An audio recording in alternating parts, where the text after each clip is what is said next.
King Vikramaditya अपनी न्यायप्रियता और साहस के लिए जाने जाते थे। एक रात जब वह अपने सिंहासन पर विचार मग्न बैठे थे, उनके पास एक अजनबी ऋषि आया।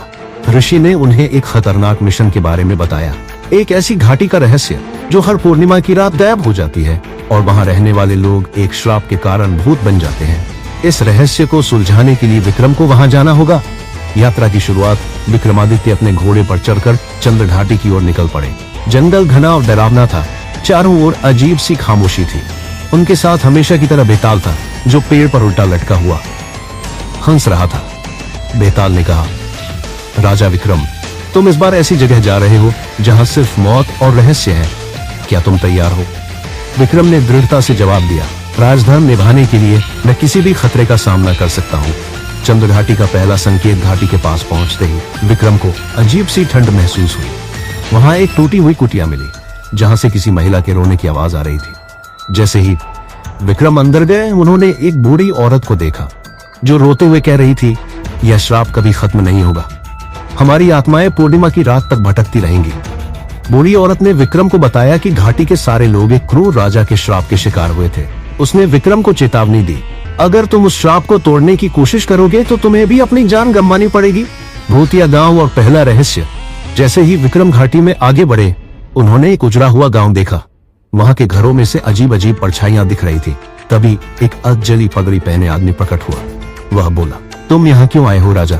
श्राप को तोड़ने का प्रयास मत करो, वरना श्राप तुम्हारा पीछा करेगा।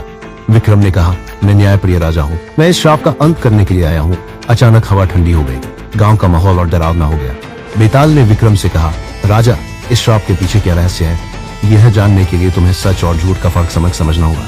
पर क्या तुम सही निर्णय ले पाओगे? श्राप की कहानी। विक्रम को पता चला कि यह श्राप राजा चंद्रकेतु और उनकी रानी मालिनी से जुड़ा था। कई साल पहले राजा चंद्रकेतु ने अपनी पत्नी की बेवफाई के शक में पूरे गांव को श्राप दे दिया था। पूर्णिमा की रात रानी को उसकी गलती स्वीकारने का अवसर दिया गया था, लेकिन उसने राजा को धोखा देकर आत्महत्या कर ली। तब से हर पूर्णिमा की रात गांव गायब हो जाता है और उसके निवासियों की आत्माएं भटकती रहती हैं। मालिनी की आत्मा से सामना घाटी के बीचों बीच एक विशाल महल के खंडहर थे। वहां विक्रम ने मालिनी की आत्मा को देखा। वह लाल साड़ी पहने हुए थी और उसके चेहरे पर गुस्सा और दर्द दोनों झलक रहे थे। उसने विक्रम से कहा, यह श्राप केवल तब खत्म होगा जब कोई राजा अपने जीवन को दांव पर लगाकर सच का सामना करेगा। विक्रम ने आत्मविश्वास से कहा, मैं सच का सामना करने और श्राप को समाप्त करने के लिए तैयार हूँ।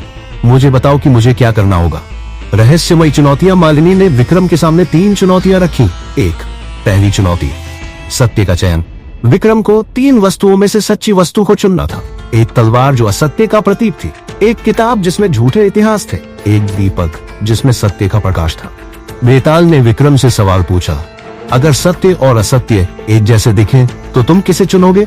विक्रम ने दीपक चुना, जो अंधेरे को दूर करने वाला था। दूसरी चुनौती, न्याय का निर्णय। विक्रम को राजा चंद्रकेतु और रानी मालिनी के बीच न्याय करना था। मालिनी ने अपने प्रेमी के लिए धोखा दिया था और राजा ने क्रोध में पूरे गांव को श्राप दिया। विक्रम ने कहा, गलती दोनों की थी। प्रेम विश्वास मांगता है और क्रोध नियंत्रण, लेकिन न्याय का रास्ता दोनों को माफ करने में है। तीसरी चुनौती, बलिदान का प्रमाण। मालिनी ने कहा, इस श्राप को खत्म करने के लिए तुम्हें अपने प्राणों का बलिदान देना होगा। क्या तुम तैयार हो? आखिरी फैसला और चमत्कार। विक्रम ने बिना हिचक कहा, अगर मेरी मौत से इन मासूमों की आत्माएं मुक्त हो सकती हैं, तो मैं इसके लिए तैयार हूँ। जैसे ही विक्रम ने अपने प्राण त्यागने का संकल्प लिया, पूरी घाटी में उजाला फैल गया। मालिनी की आत्मा ने कहा, राजा, तुमने सच्चा न्याय किया है, इस श्राप का अंत हो गया।